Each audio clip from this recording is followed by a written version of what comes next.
Dan dua saksi tadi, saksi di awal, yang pertama menerangkan bagaimana proses pendaftaran yang sudah dilaporkan ke DKPP dan kemudian DKPP menyatakan bahwa KPU melanggar prosedur ketika menetapkan pendaftaran diterimanya berkas Prabowo Gibran, di mana ketika menerima di dalam keterangan saksi tadi PKPU yang dijadikan dasar masih memberlakukan ketentuan 40 tahun minimal usianya.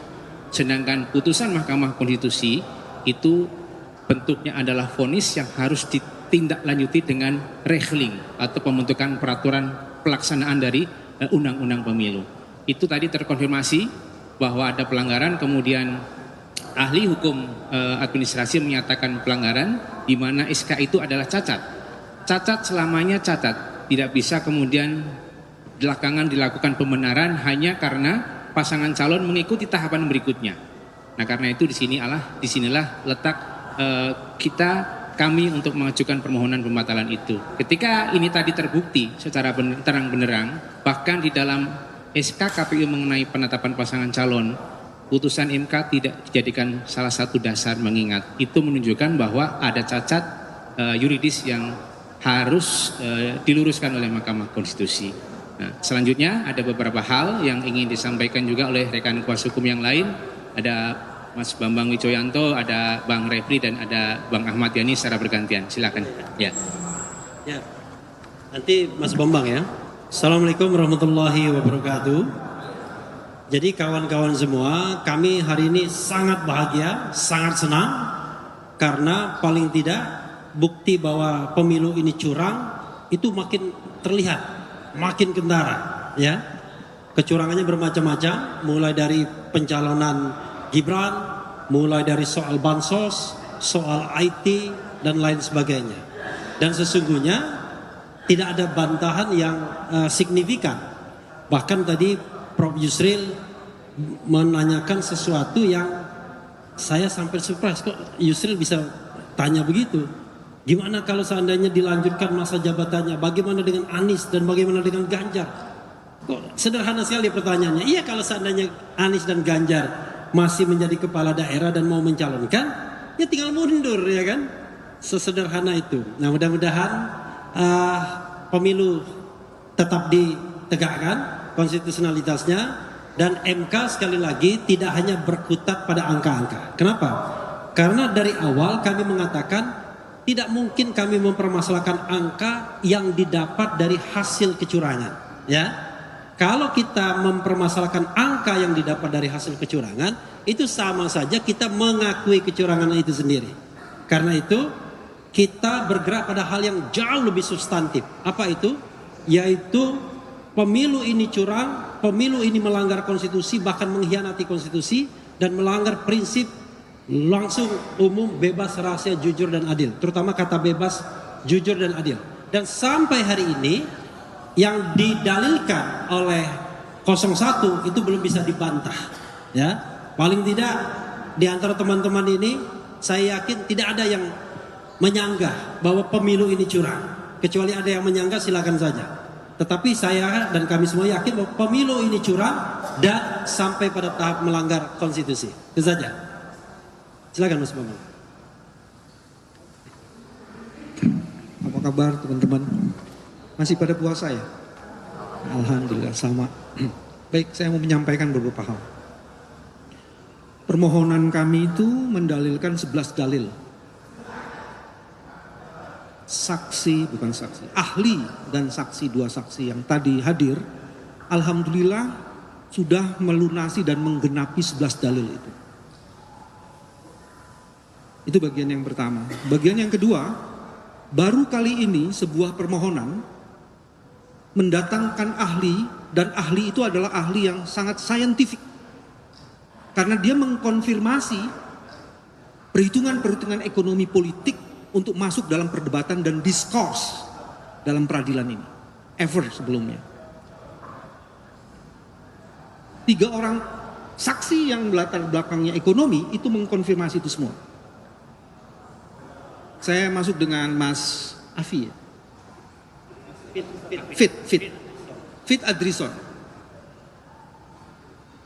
Fit Adrison menjelaskan bahwa bantuan-bantuan sosial yang dilakukan oleh petahana itu mempunyai pengaruh dalam peningkatan suara. Dan ini ada studinya. Dan beliau melakukan studi khusus untuk ini. Pertanyaan-pertanyaan yang diajukannya yang mencoba mengganggu argumen dan dasar yang mengkonstruksi itu sebenarnya remeh-temeh karena dia tidak bisa mendekonstruksi dan mendelegitimasi argumen yang sangat kuat itu. Dan ini bukan khas Indonesia karena studi ini sudah pernah ditulis dalam jurnal internasional. Dan khusus untuk Indonesia itu dimulai dilacaknya menurut Mas menurut Mas Fit ini itu dari mulai 2005. Jadi pengaruhnya itu. Yang membuat khas hari ini adalah ada calon wakil presiden yang berasal dari anaknya presiden sehingga mempengaruhi betul kebijakan politik ekonominya di situ. Dan ini menurut saya kalau melihat percakapan yang ada dalam ruangan ini, persidangan tadi, itu sesuatu yang menurut saya sangat menarik sekali. Nah, argumen ini juga diperkuat dengan tadi Mas Heru sudah mengungkapkan ahli pertama kami Mas Bambang Eka itu menjelaskan betul ada kelalaian yang disengaja. Begitu putusan MK 90 diterbitkan, tidak buru-buru diubah peraturan KPU. Tapi peraturan itu diubah setelah periode pendaftaran itu selesai gitu ya. Dan itu semuanya artinya post factum. Pelanggaran sudah terjadi baru ada dasar justifikasi. Dan itu sangat melanggar sekali. Yang ketiga menurut saya menarik, ada azas pemilu dan prinsip penyelenggaraan pemilu yang dilanggar dan itu terkonfirmasi semua. Teman-teman mungkin masih ingat tadi itu dijelaskan oleh yang pertama Mas Bambang Eka itu ada pertanyaan di KPU Murung Raya ketika KPU provinsi diperintahkan oleh KPU nasional untuk mengubah persyaratan yang tadinya tidak memenuhi menjadi memenuhi syarat. Dan indikasi seperti ini terkonfirmasi di situ karena tidak dibantah oleh KPU. Dan itu artinya apa? Penyelenggaraan yang tadi ada azas dan prinsip itu terlanggar. Dan sebenarnya kami mempunyai 4 bukti ini yang merupakan hasil dari kajian teman-teman dan advokasi teman-teman civil society. Ada satu lagi yang kami jadikan bukti itu adalah percakapan dari kepala bagian di KPU yang memerintahkan KPU di NTT untuk melakukan perubahan-perubahan dan menunggu informasi dari salah satu ketua KPU.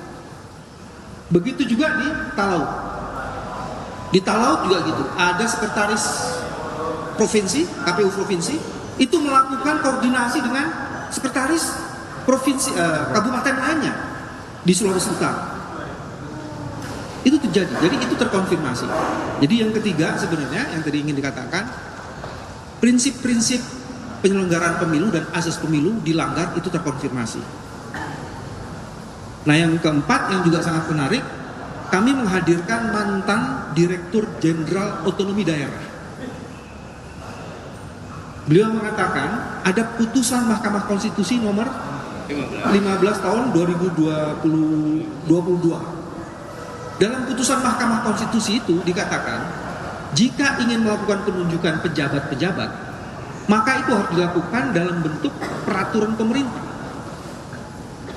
Dan yang menarik juga sudah diberitahukan kepada Presiden, kalau proses penunjukan pejabat itu dilakukan tidak tersentralisasi, harusnya terdesentralisasi, tapi yang terjadi tersentralisasi.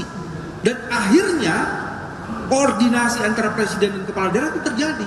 Dan ada kemudian yang disebut dengan budaya di ASN itu, pejabat-pejabat yang ditunjuknya itu akan ikut dan loyal pada. Dan itu sebabnya ada garis antara presiden, menteri, penjabat daerah sampai kepala desa, itu garisnya itu jadi satu. Garis komandonya terjadi. Nah dari situ kemudian bagian kelima saya ingin menyimpulkan ada 3 hal. Bansos adalah alat yang mendongkrak perolehan suara orang-orang miskin ini dipakai dan dieksploitasi. Dan itu menggunakan teori yang tadi digunakan oleh Mas Fit.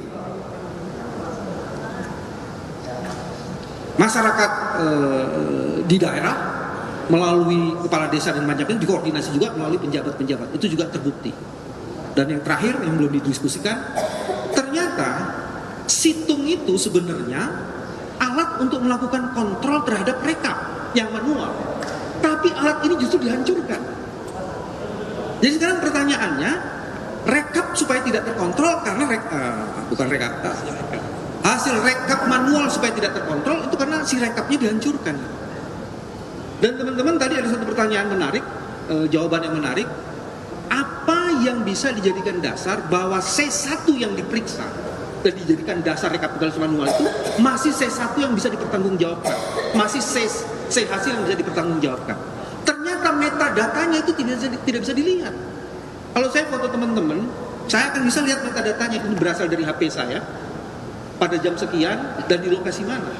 Nah, C hasil itu tidak bisa dilacak metadatanya. Jadi perhitungan-perhitungan yang tadinya yang disebut dengan rekapitulasi manual itu sekarang C hasilnya itu bisa dipertanggungjawabkan nggak? Lebih-lebih ada dalam sistem HP yang diberikan kepada KPPS dan KPPS dan PPK yang memuat yang disebut dengan apps mobile apps itu ternyata udah diubah sehingga kemudian orang bisa masuk ke situ tidak hanya melalui satu device, dan semuanya itu sebenarnya ingin menjelaskan kecurangan. Kecurangan itu begitu sempurna, paripurna.